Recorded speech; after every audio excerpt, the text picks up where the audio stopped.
Bismillahirrahmanirrahim. Assalamualaikum warahmatullahi wabarakatuh. Alhamdulillahirabbil alamin, hamdan katsiran thayyiban mubarakan fi kama yuhibbu rabbuna wa yarda.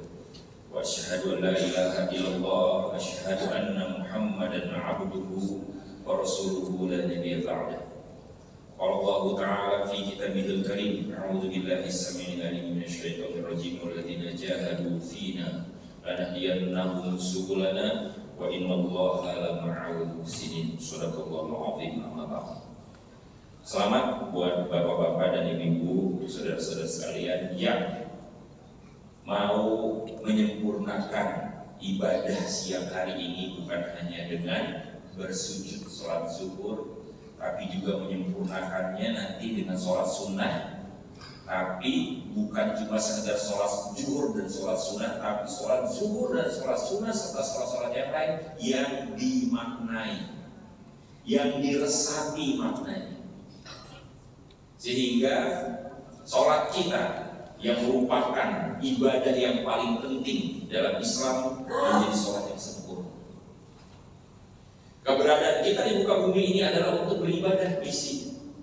Dan karena misi kita untuk beribadah, maka kita harus memastikan ibadah yang kita persembahkan kepada Allah adalah ibadah yang sempurna. Seperti apa yang sempurna? Yaitu ibadah yang khusyuk.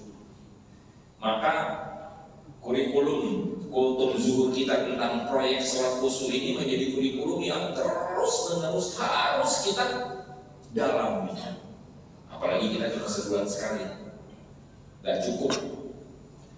Di pertemuan bulan yang lalu kita sudah membahas tadabbur atau bagaimana kita memahami, meresapi, merasakan getaran dari bacaan dan gerakan apa? Masih kan? Ruku. Dua bagian kita bahas. Nanti bapak-bapak dan ibu yang belum berkesempatan menyimaknya, silakan simak YouTube-nya Masjid Ashifa RSPAD. Di like dan di share juga biar menjadi manfaat. Di mana pada pertemuan yang lalu kita membahas bacaan ruku yang dahsyat nilainya, tapi banyak di antara kita yang belum punya hasrat untuk menghafalkan dan mengamalkannya. Belum ngapalin dan belum ngamalin, yaitu bacaan doa ruku yang kelima yang diajarkan oleh Rasulullah SAW melalui hadis riwayat yang diriwayatkan dari Ali bin Abi Thalib, yaitu Allahumma laka raka'tu wa bika amantu wa laka aslamtu khasha'a laka sam'i wa basari wa mukhi wa 'azmi wa 'asmi. Boleh tahu ada di antara bapak ibu sekalian yang sudah menghafalkan doa ini dan sudah mengamalkannya sehari-hari? Boleh? Apa-apa, masih ada kesempatan kita untuk memperbaiki. Sebelumnya kita bahas doa ruku yang juga sebetulnya luar biasa, tapi banyak di antara kaum muslimin yang belum peduli, belum punya hasrat yang tinggi untuk mengamalkannya, yaitu apa? Subhanakallahumma rabbana wa bihamdika Allahumma ighfirli. Yang kita banyak baca sampai sekarang puluhan kali kita sholat adalah doa apa? Subhana rabbiyal azim, subhana rabbiyal azim, atau wa bihamdika. Puluhan tahun kita sholat itu terus yang dibaca. Kita tuh miskin secara doa. Padahal dalam urusan dunia kita pengennya punya perbendaharaan yang banyak kan.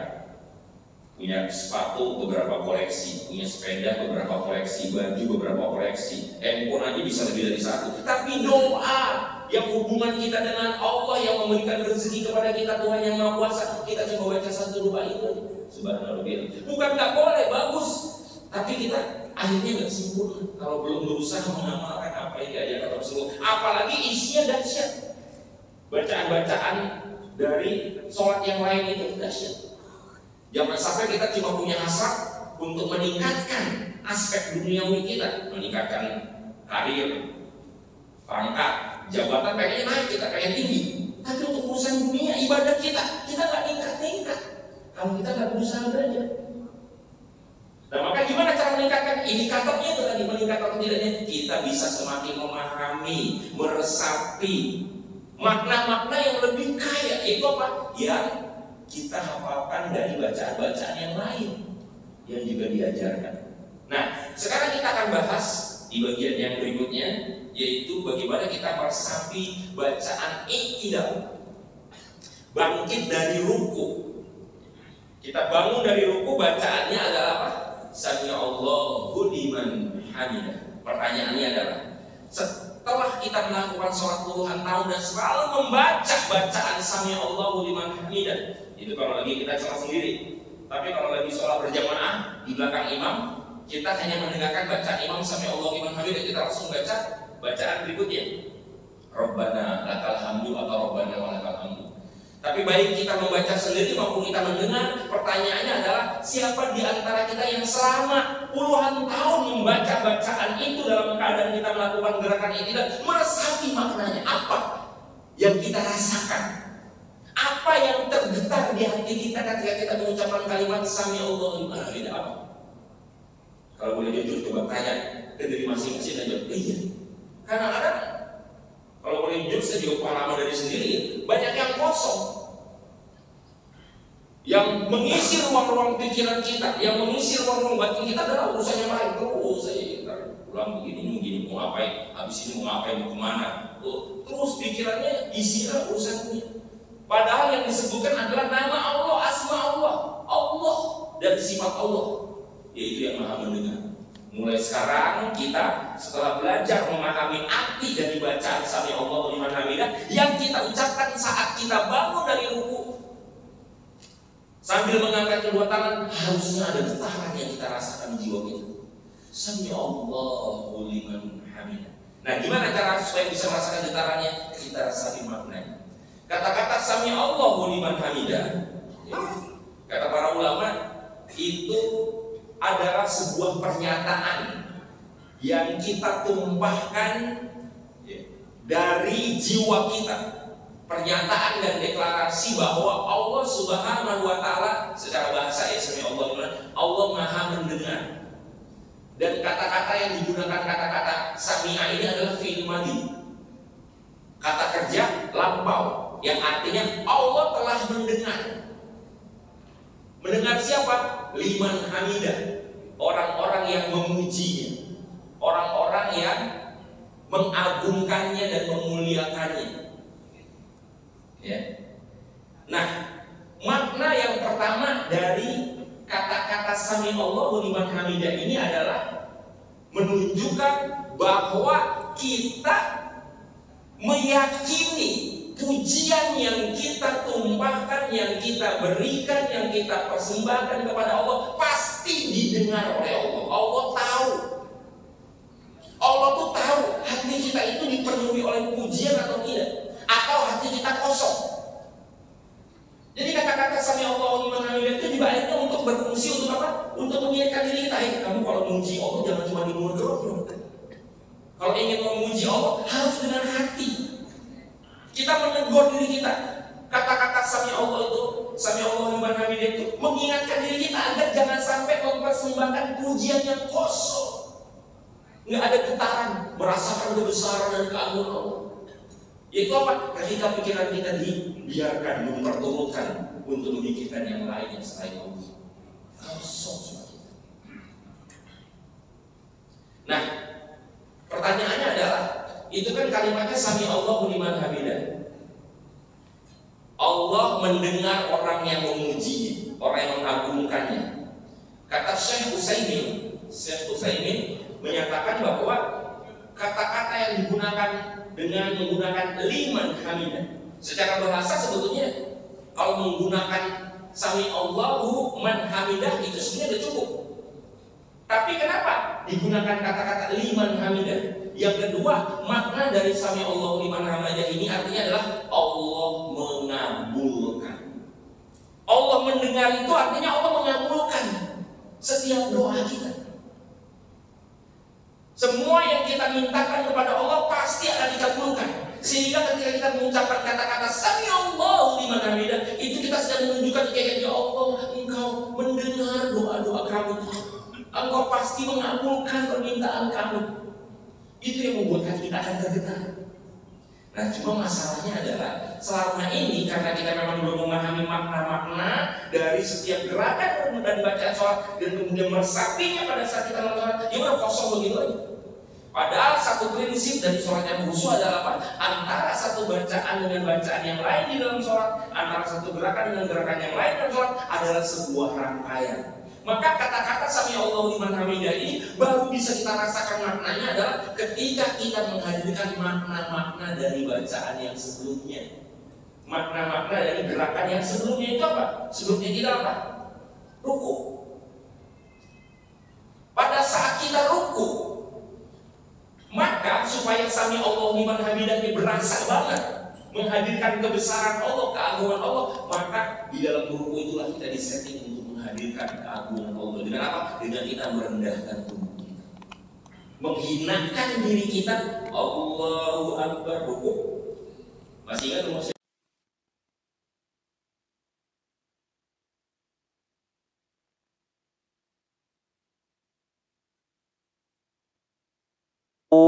Ya Allah, seakan-akan kita mengatakan apa?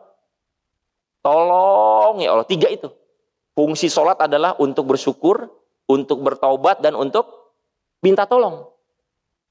Jadi kalau kita selama ini sholat belum ada 3 ini, salah satu atau ketiga-tiganya, kita belum sholat sebetulnya. Kita belum menjalankan sholat sebagaimana mestinya. Karena belum menghadirkan rasa syukur, belum menghadirkan taubat, belum menghadirkan rasa butuh kepada Allah SWT. Itu belum sholat.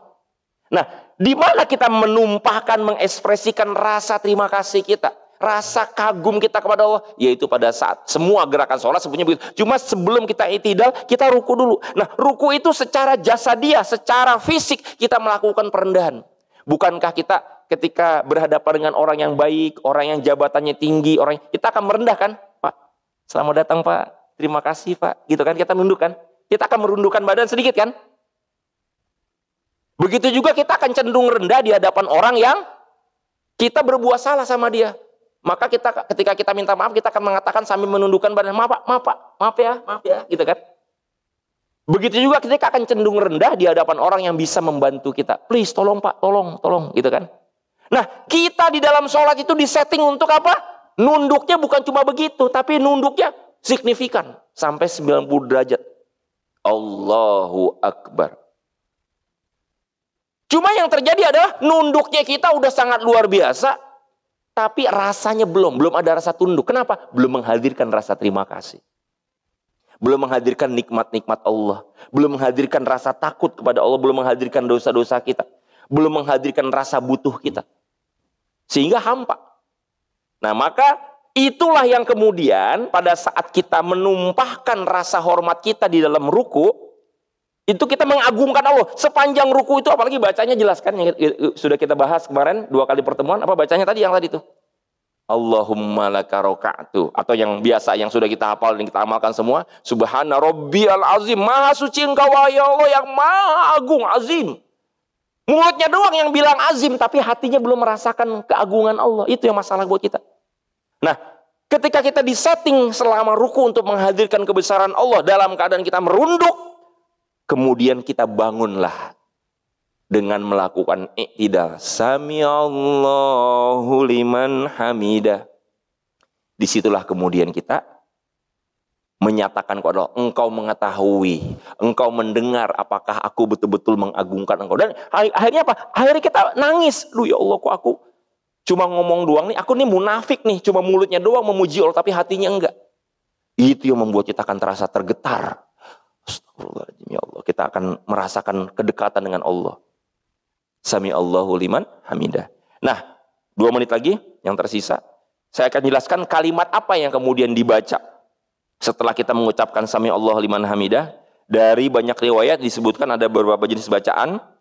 Yang pertama adalah Rabbana lakal hamdu. Ya. Dan ini nyambung dengan kata-kata Sami Allahu liman hamidah.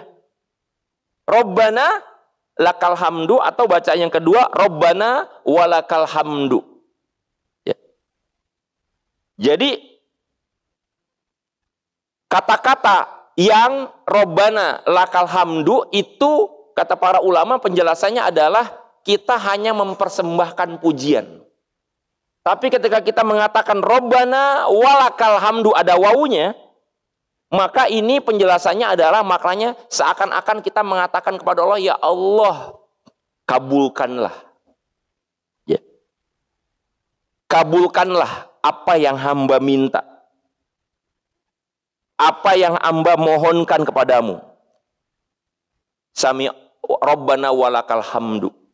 Dan ini kalimatnya nyambung dengan bacaan Sami Allahu liman hamidah. Kenapa? Karena pada saat kita mengucapkan Sami Allahu liman hamidah, kita sudah menyadarkan diri kita. Kita sudah menyeting pikiran, Allah mendengar loh, Allah tahu loh, kamu muji apa enggak. Allah tahu kamu tuh memujinya tuh pura-pura di mulut doang apa di hati. Maka itu yang membuat kita mengucapkan Allahumma Rabbana walakal hamdu. Kalau lengkapnya adalah Allahumma Rabbana walakal hamdu. Boleh juga baca Rabbana lakal hamdu atau Rabbana walakal hamdu. Tapi yang sempurna adalah apa? Allahumma Rabbana walakal hamdu. Ada kata Allahummanya. Kenapa? Itu panggilan sayang, panggilan cinta kita kepada Allah. Baca yang itu. Jangan cuma Rabbana walakal hamdu, tapi Allahumma Rabbana walakal hamdu. Nah, yang menarik apa? Kalimat berikutnya adalah yang begitu dahsyat, yaitu Allahumma Rabbana walakal hamdu mil as-samawati atau mil'us. Ada yang bacanya mil'us, ada mil'a. Ya. Mil as-samawati wa mil. Ya Allah, aku persembahkan pujianku sebanyak apa? Mil as-samawati.